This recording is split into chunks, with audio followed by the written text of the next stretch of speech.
This is an Ecolawn 250. I bought this 2 years ago. I own one of the original Ecolawns as well.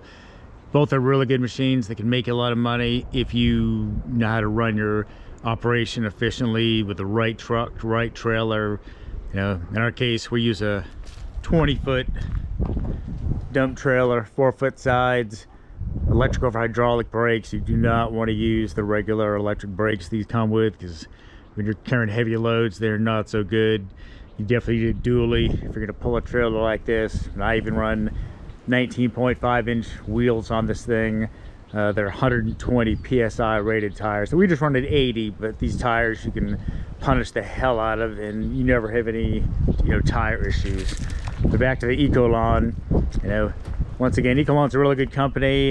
It'd be nice if the owner and his right-hand man would actually listen to the end users much, because obviously us end users tend to know the problems with these machines and things that can be tweaked probably a lot better than the guy who actually designed the machine, since he's not out in the field using this thing constantly. This is the Ecolawn 250, and like my friend Bo in Dallas, who has a top dressing company up there, one of the things he mentioned to me that I noticed was different as well from the last machine is if you buy one of these 250s, and maybe the lesser model, the 150 or whatever they call it now, might be the same way. But in the past, this bar was actually the shape that you see it now. It was tapered back. But on the 250, when we bought this, that gap went almost straight up, just slightly canted and back. And we were having issues with dirt getting up under the rollers and causing the belt to bulge out. And pretty much in one season, I ruined this really expensive belt because they really should have known at Ecolawn that you need a certain size gap right here to avoid chunking out a belt that's like a $300 belt. Another belt topic: if you ever need belts, me, the owner of Plantscape Solutions Landscaping, now has another source who can make those belts for a lot less money. And Bo at Urticine Services in Dallas also is using the same source to make belts. And his opinion of the belts on the machines now are not as good as they, used to be. I have no idea, because like I said, mine chunked out in less than a year, was ruined because that tolerance gap was just not what it should have been. Other little things we've had to tweak is, you can see I've got some washers stacked under the throttle cable right there. One of the immediate things I noticed when I bought this one is the throttle cable went down and then it had a sharp bend in it. So the throttle was really difficult to use. And I realized, the reason it was hard to use is simply because they kinked the throttle cable, the design that they've got. So now it goes back and forth. Whoop, yeah, just fine basically. Where before it was like really stiff. Other things to be aware of is, even though they give you these little eyelets to tie the machine down with, do not use them, because the metal is so thin that you can tell it's bent, and that's not for abusing it. That is simply normal wear and tear. What they probably should have done is bracketed it on both sides or something, or put a thicker piece of metal there. Then it would actually be a functional tie down. So we actually go around the frame. The same thing goes with the front. Do not use the tie downs that they actually give you, because they are pretty much setting you up for failure.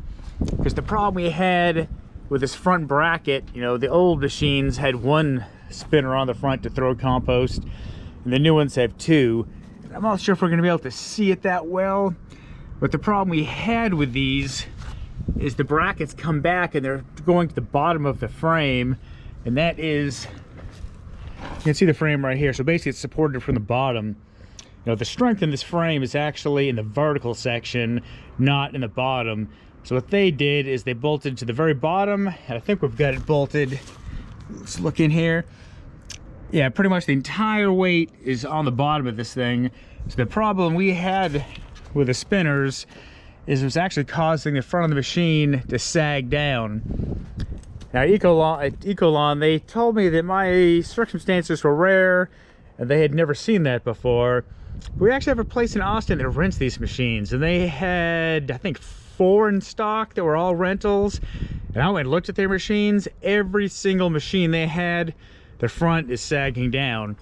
And the reason is just the way it bolts to the frame, the front, I mean, it's just really thin metal. Everything in this video is, in my opinion, let's just say that from the get-go, but just really poorly designed. We're actually bending the frame, you know, on the machine. You know, sometimes when you are fabricating stuff, if you get in over your head, or if you're just going to mass produce something, sometimes it's good to get a structural engineer to take a look at what you're building and give you feedback on what you can do to improve your design, and also to not be designing the next Ford 6.0 or 6.6 disaster.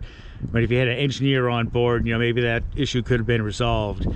So when you see this bracket up on the top and this monstrosity cable, this is something I added because we were having major issues with the front of the machine. I mean, it was sagging down so bad that it wasn't even broadcasting material. It was basically dropping it on the ground. So this is simply just some E-track that is, that I had that was spare. I had spare cables. Everything I had was in my shop building, so we put it to good use. So let me climb up here. And you can see I took some of the other E-track and basically cut it in shorter pieces, put it inside the bin, and that's all that it took to support the front of the machine. No more sagging issues. Now, there's many ways you can support this machine. It doesn't have to be the way I did it. I just did it this way because it was the material that I had on hand. You know, other feedback for you, definitely leave the bracket of the bin. I've tried it with and without, but without, it puts too much weight, especially if the material is moist, on the conveyor belt. So it is best to leave it in there. And Bo at Earthkind Services, he made me aware that he actually had taken the wiper blades out of the sides of the conveyor belt and had another place custom make them. So I did the same thing. So these are not the thin Ecolawn wiper blades on the sides of the conveyor belt. These are actually something we had made to spec to use that are really thick and durable. They're actually doing a much better job of keeping material on the conveyor belt, because he runs multiple machines, were having issues with the material getting under the conveyor belt. And the problem with it getting under the conveyor belt in here is it gets underneath of this thing and it bulges out and it'll push it into here. You also can stretch your conveyor belt out if you're allowing it to bulge like that, or you can get a rock under there, and worse, put a hole in it, or any other debris in your top dressing that doesn't belong in there. And the other feedback he'd given me was his operators actually noticed that the disc on the front, some of the materials probably, especially when it was moist, was actually being thrown off the disc, hitting the tires, and going onto the conveyor belt. And his feedback from his operators was that that was also part of the problem with the conveyor belt bulging out into the steel frame. So Bo actually made, like saying, mud flaps to put on his.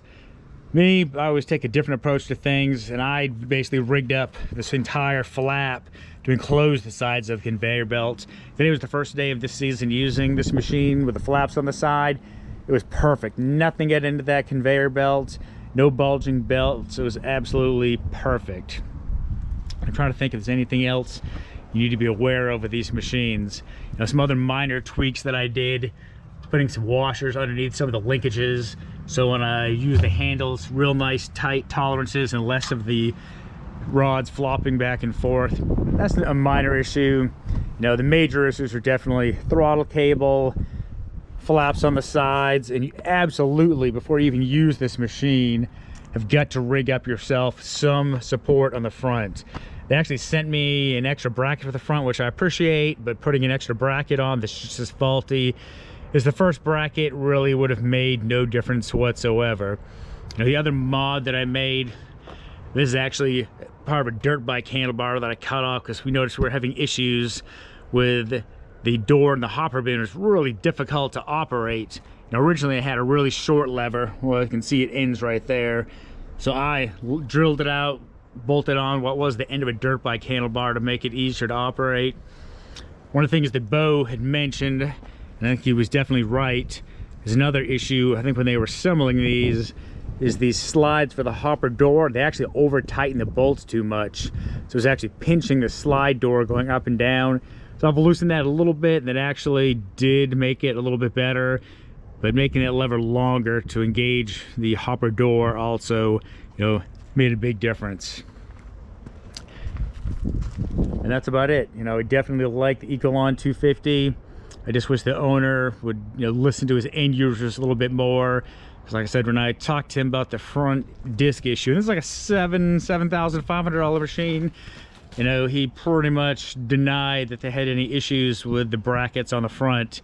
And even when I told him I went to the Top Gun rental place that also sells these machines and told him that every machine they had the same issue, I don't think I even got a response to that email, and everything went silent after that. We pretty much just blew me off and ignored me.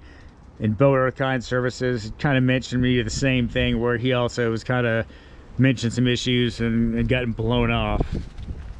You know, try to start a Facebook group, which I'm as yet the only member in that Facebook group, chat group. So if you go to Facebook and Google Ecolawn, you can find my chat group, and I'd love to get some other guys in there. It's just like me and Bo shoot the shit and bounce ideas off each other to fix problems that we see with these machines, or modify them in some cases to make them better and more efficient. I'm sure there's some other guys out there that also have their ideas. It'd be great to have a chat group where we can help each other out and tweak things and improve efficiencies and make everybody more money.